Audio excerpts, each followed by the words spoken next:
ગર્વ એટલે ખબર છે ને શું? ગર્વ એટલે શું? અહંકાર. એનો અહંકાર કરવાનો. હે ભાઈ, પણ અહંકાર છૂટે?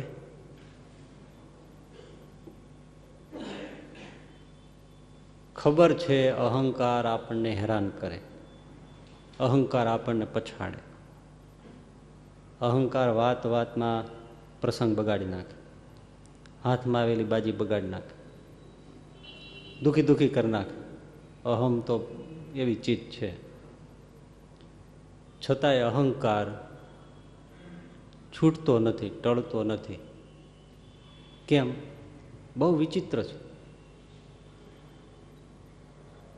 અહંકાર અતિ વિચિત્ર છે.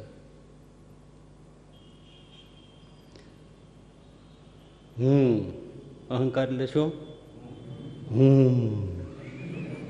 અહંકાર એટલે શું? હવે તમે હું લખો એમાં વળાંક કેટલા છે જોવો તમે. છે ને વિચિત્ર? આમાં મામા મામા, એમાં હિન્દી નો તો વળી આમાં મામા થાય, વળી લાંબુ પૂછડું કરે, માથે ટોપો કરીને મીંડું કરીને આમ બે. અતિ વિચિત્ર અને સમ્રાટ જેવો, બસ જરાય નીચો ને મેની.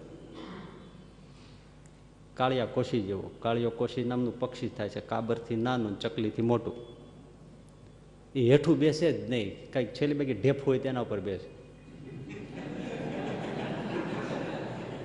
દિવાલ ઉપર બેસે, ઊંચો બેસે. નીચે સપાટ ભૂમિ ઉપર મરી જાય ત્યાં સુધી કોઈ દિવસ એ કાળિયો કોશી જીવડો પક્ષી બેસે નહીં. અહંકાર છે ને એવો છે. એ હું કર્યા જ કરે. કબૂતરોનું ઘૂ ઘૂ ઘૂ, ઉંદર ચકલા છું છું છું, કોયલ ગુંજે કું કું કું, ભમરા ગુંજે ગું ગું ગું, એક માનવ બોલે હું.